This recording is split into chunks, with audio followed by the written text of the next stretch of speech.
tayo'y di na nagkita. Magandang araw po sa inyong lahat, mga giliw naming tagapakinig.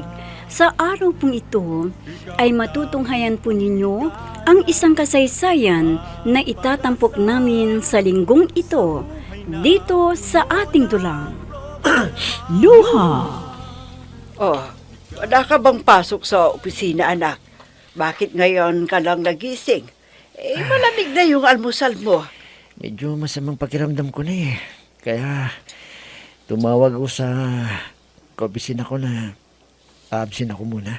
Ganun ba? Teka lang kung ganun at kukunin ko yung dahon-dahon kay Pari Insyong. Anong gagawin niyo sa dahon-dahon na eh? Ano pa di, para may pampaligo ka. Nay naman, magpapagod pa kayong kukuha ng mga dahon-dahon dyan eh. May tabletas naman dyan na mga bibili. Anak, hindi porki may pambili ka ng tabletas, babaliwalain mo yung mga dahon-dahon. Para sabihin ko sa'yo, mas garantisado yung dahon-dahon kaysa sa mga tabletas na yan. Huwag na hunay. Sinad lang naman ho to eh.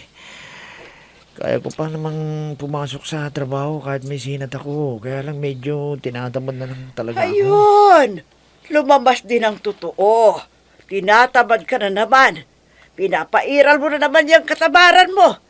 Kailan ka ba magbabago, anak, ha? Ingatan mo yung trabaho dahil mahirap maghanap ng trabaho ngayon. Pasalamat ka nga sa pinsan mo at naipasok ka niya sa munisipyo. Kung wala siya, naku, hanggang ngayon, wala kang trabaho. Dahil bukod sa tamad kang maghanap ng trabaho, mapili ka pa. Hindi naman. Isa lang yung sinabi, ang dami ng sinabi. O hindi ba? Kaya tama nga siguro ang desisyon ko na ako ang pipili ng mapapangasawa mo. Kahit tatamad-tamad ka, hindi ka magugutom kung wala na ako. Hindi naman. Yung ako pala, kailan mo bang balik ninyo sa Amerika? Bakit mo natanong? Kararating ko lang, itinatanong mo kung kailan ang balik ko sa Amerika. Ayaw mo ba akong nandito sa Pilipinas? Para nagtatanong lang eh. Sige po. Pupunta na ako sa kusina. Kakain na ako. Ikaw lang ang tanging mahal ko sa buong buhay kong ito. Pag-ibig ko'y tanging ikaw lamang, sa puso ko'y nag-iisa ka lang. Ano? Pupunta ka sa kabilang barangay at ano ang gagawin mo doon? Hanapin ninyo si Aling Loling. Loleng? Sinong luling yan? Yung galing sa Amerika. Galing sa Amerika? Ibig sabihin, mayaman siya. Oo, mayaman nga siya. Mayaman pala siya eh. Bakit mo ako pinapalapit sa kanya? Magmumukha lamang akong alila noon. Kung hindi kayo magbibis ng magandang damit, talagang magmumukha kayong alila doon. Ano ba talaga ang ibig mong sabihin? Makinig kayo sa sasabihin ko para maintindihan nyo kung ano ang pinaplano ko.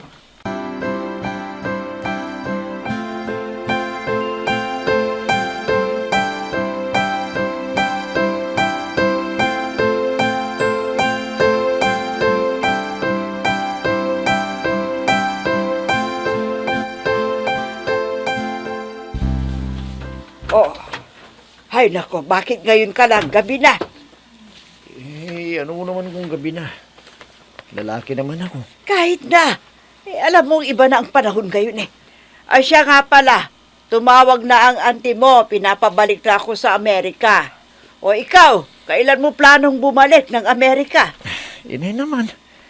Ilang beses ko bang sasabihin sa inyo, ayaw ko nang bumalik doon. Ay nako, ang lagay pala niyan, pinagtsatsagaan mo yung kakarampot mong sahod sa munisipyo. Gusto kong manirahan dito sa Pinas, Nay.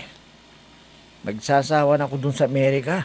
Nagsasawa ka na sa Amerika o dahil pinapairal mo na naman yung katamaran mo? Nay, mas magandang buhay dito kaysa doon sa Amerika. Dito, kahit hindi ka magtrabaho, kakain ka. Pero dun sa Amerika, kailangan magkaroon ka ng 2 o hanggang 3 trabaho para lang mabuhay ka. Ang taas-taas kasi ng kondon eh. Ang taas ng pamumuhay. Hindi tulad dito. Ay nako, sinasabi ko na nga ba eh. Gusto mo na dito sa Pilipinas kasi umiiwas ka sa trabaho. Walang patutuguhan ang buhay mo kung nandito ka lamang sa Pilipinas, anak. Ano ko lang patutungo ng buhay kung sinasabi niyo? Eh, may trabaho na nga ako sa munisipyo na eh. May bahay na ako, kumpleto sa gamit o ano bang kulang? Ay anak, kung kontento ka na sa buhay mong yan, ako hindi. Inay naman. O, tingnan mo yung pinsan mo. Ang yayaman na nila. Gusto mo bang magaya ka sa pinsan mo dito sa Pilipinas na walang asenso sa buhay? Ay, naka. Nay, andyan na naman kayo eh. Nang mamata na naman kayo. Anong ba kayo? Oh, may kumakatok. Sino kaya to? Umagang umaga eh. Malamang, si Lala po yan. Ano? Si Lala na may gusto sa'yo. Opo, Nay. O ano bang hinihintay mo? Bakit tatayo-tayo ka dyan? Bumangon ka na at pagbuksan mo ng pintuan. Nay, napapansin ko kasi parang buto kayo kay Lala para sa akin. Oo naman. Kasi bukod sa mahal na mahal ka, may magandang trabaho. O sige na, buksan mo na yung pintuan para hindi siya mainip. At ako'y maghahanda ng merienda. Sige na.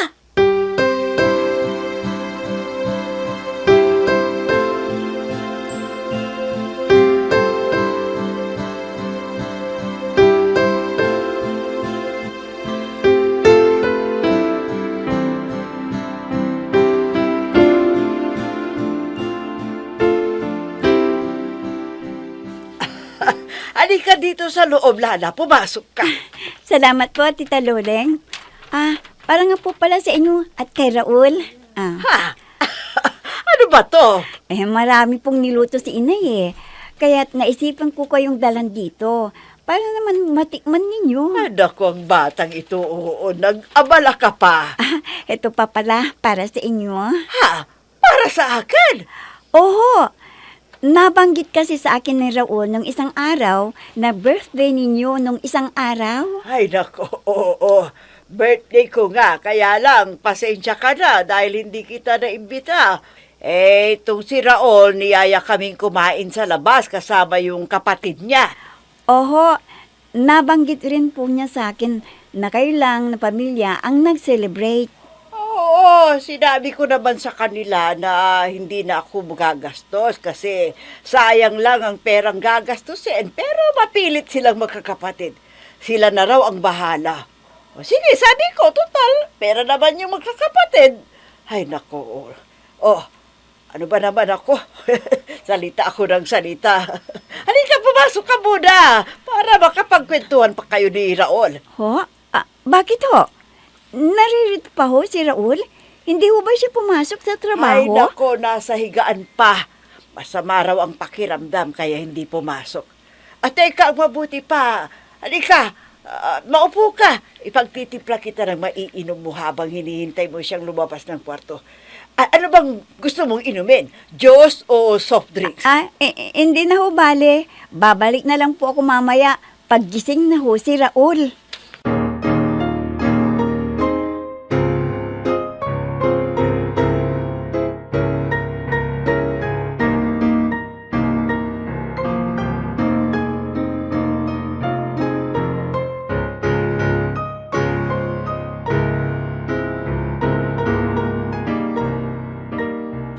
Ano ka ba?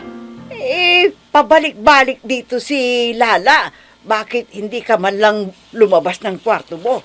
Sinabi ko na nga sa'yo na nandito siya, di mo man lang siya hinarap. Nay, masamang pakiramdam ko kanina eh. Alam nga naman nalalabas ako. Hindi man lang ako nakaligo. Ano naman kung hindi ka nakaligo? Sinabi ko naman sa kanya na masama ang pakiramdam mo. Kaya talagang aasahan niyang hindi ka nakabihis. Siya nga pala, mabuti naman at hindi ka pumasok. Hindi ako nagmamadaling umuwi ng bahay dahil nandito ka. Oh? Bakit? Alis ho ba kayo? Oo, kasi ngayong araw ang dating ni Kumaring Alicia. Alicia? Bakit ho? May kumari ho ba kayong nagngangalang Alicia? Hindi ko ba yan kilala? Lahat yata ng kumari niyo, kilala ko eh. Dahil mga ninong at ninang namin ng kapatid ko. Pero yung Alicia naman sinasabi ninyo, parang ngayon ko lang yata narinig yung pangalan niya. Ganito yun kasi anak. Proxy ako sa isang kasalan noon. Doon ko nakilala si Kumari Alicia. At mula noon, Kumari na ang tawagan namin. Uy, bakit hindi nyo niyaya dito sa bahay? Lahat nga ng kumari ninyo, iniimbita ninyo dito sa bahay. Bakit siya? Hindi nyo man lang inimbita para man makilala ko. Kaya kapatid ko. Ang totoo niyan kasi, wala pa siyang maipagmamalaki noon. Oh? Anong ibig ninyong sabihin, Ay, Nay? naku, ang dami-dami mong tanong. Nagmamadali nga ako para makapunta ako kay Kumaring Alicia. Sige, magluluto muna ako para makakain tayo.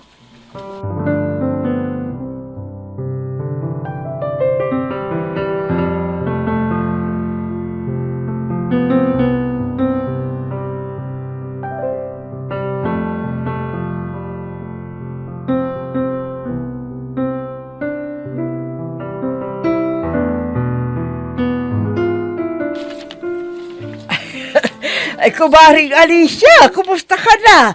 Ang laki-laki na nitong bahay mo Ako nga itong mangungumusta sa iyo eh. Balita ko, napasok na sa munisipyo ang anak mo. Oo, naipasok ng pamangkin ko na may kapit. Alam mo na. Teka, ano bang ginawa mo at bigla yatang lumaki itong bahay mo? Hindi ko to bahay, kundi bahay ito ng anak ko. Talaga? Sinong anak mo? Si Marco. Si Margot na nakikita ko noon na kasama mong nagtitinda ng talaba. Oo, siya nga. Anong ginawa niya? At bigla siyang nakapagpatayo ng ganitong kalaking bahay at ang ganda-ganda. Di ko siyante kasi ang anak kong yon, kaya heto, nagkaroon siya ng ganito kalaking bahay.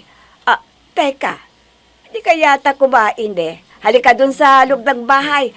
Kumain ka para marami tayong pagkukwentuhan. Isa ka lang.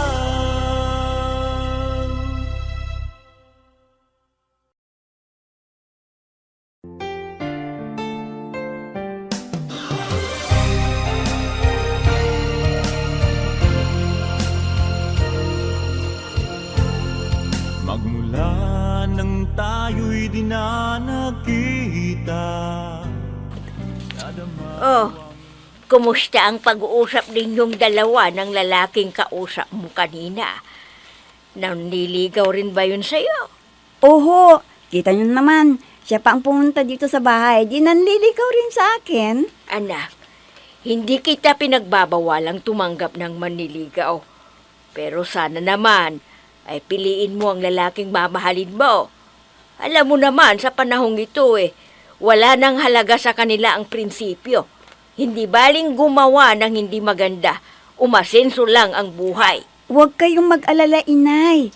Hindi ho nawawala sa isipan ko ang pangalan ninyo sa akin. Abay, dapat lang. Dahil maging makabago man ang lahat ng bagay, pero sa bandang huli ay prinsipyo pa rin ang mananaig. Aanin mo nga naman ang yaman ng mundong ito kung ang magandang pangalan mo naman ang mawawala sa'yo dahil sa kasakip man at kayabangan. Huwag po kayong mag-alala, inay. Naiukit na sa aking puso ang mga pangaral ninyo at hindi na humawawala.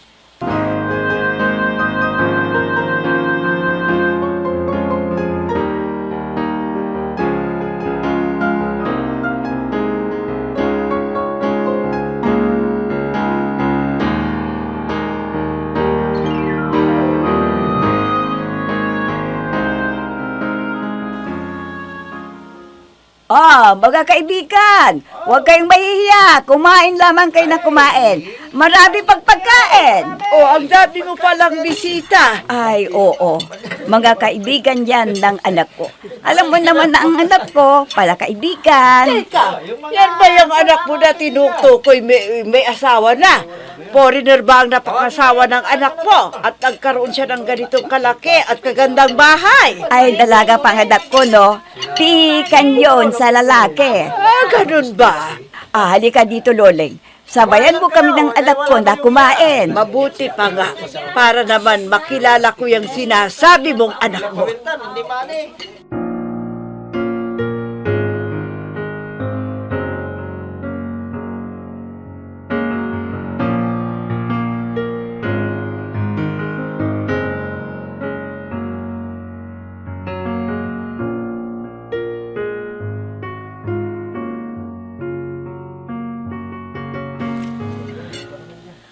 Ay, galing pala dito si Boyet. Opo, at nagtapat ng pag-ibig sa akin ang mukong na yun.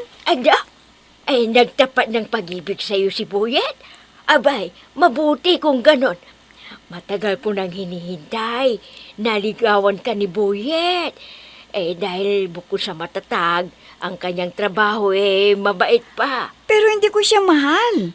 Hindi mo siya mahal. Dahil si Raol ang minamahal mo. Ganun ba? Alam niyo naman pala Anak, hindi sa nanghihimasok ako sa damdamin mo. Pero para sa akin, gusto kong si Boyet ang makasama mo sa buhay. Dahil kilalang kilala mo na siya. Sabay kayong lumaki sa lugar na ito. Kaso nga po, inay, hindi ko siya mahal. Dahil si Raul ang mahal ko.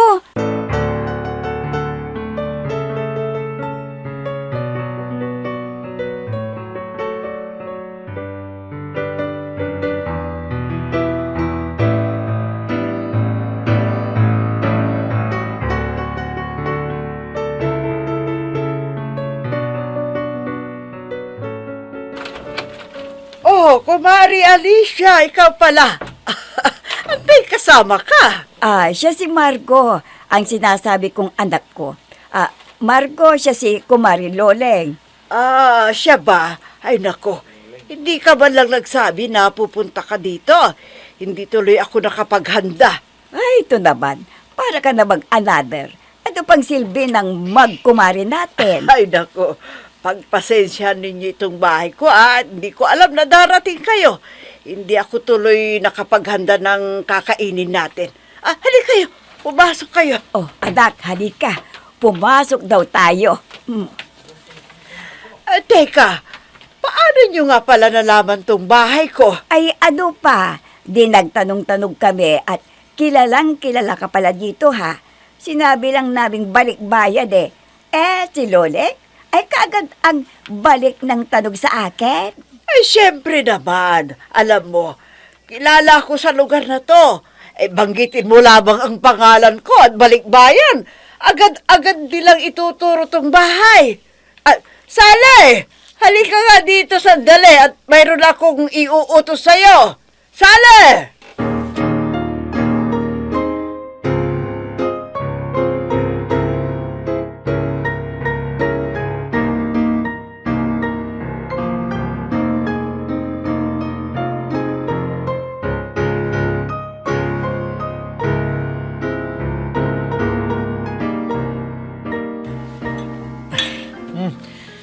Anong meron? At niyaya mo akong uminom. Kailan ka ba natutong uminom, ha? Mayroon lang sana akong tatanungin sa'yo, pare. Ano yun? Gusto ko sana sa'yo mismo manggaling ang kasagutan na matagal ng tanong sa isipan ko. Ang alin nga? May relasyon ba kayong dalawa ni Lala? Tinatanong mo kung may relasyon kaming dalawa, ni Lala? Oo. Napapansin ko kasi na malapit kayo sa isa't isa eh. May relasyon ba kayong dalawa? Oo, may relasyon nga kami ni Lala. Bakit, pare? Bakit?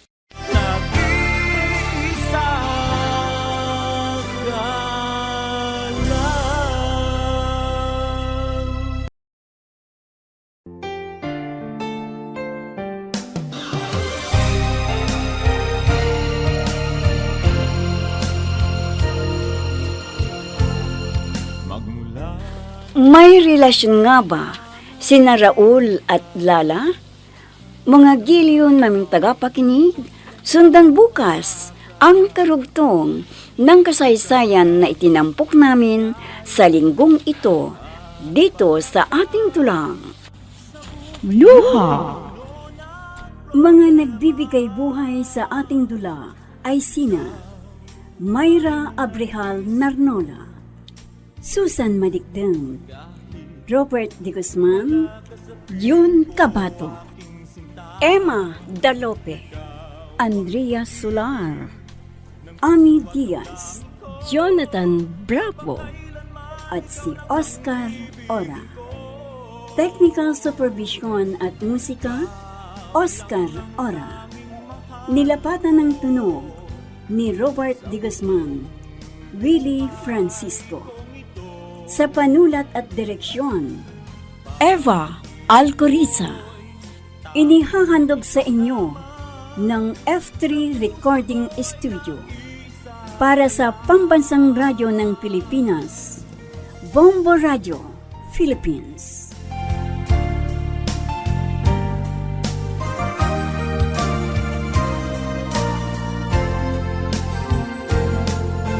Mga alaala nating di malilimutan, kay sarap ng ating suyuan.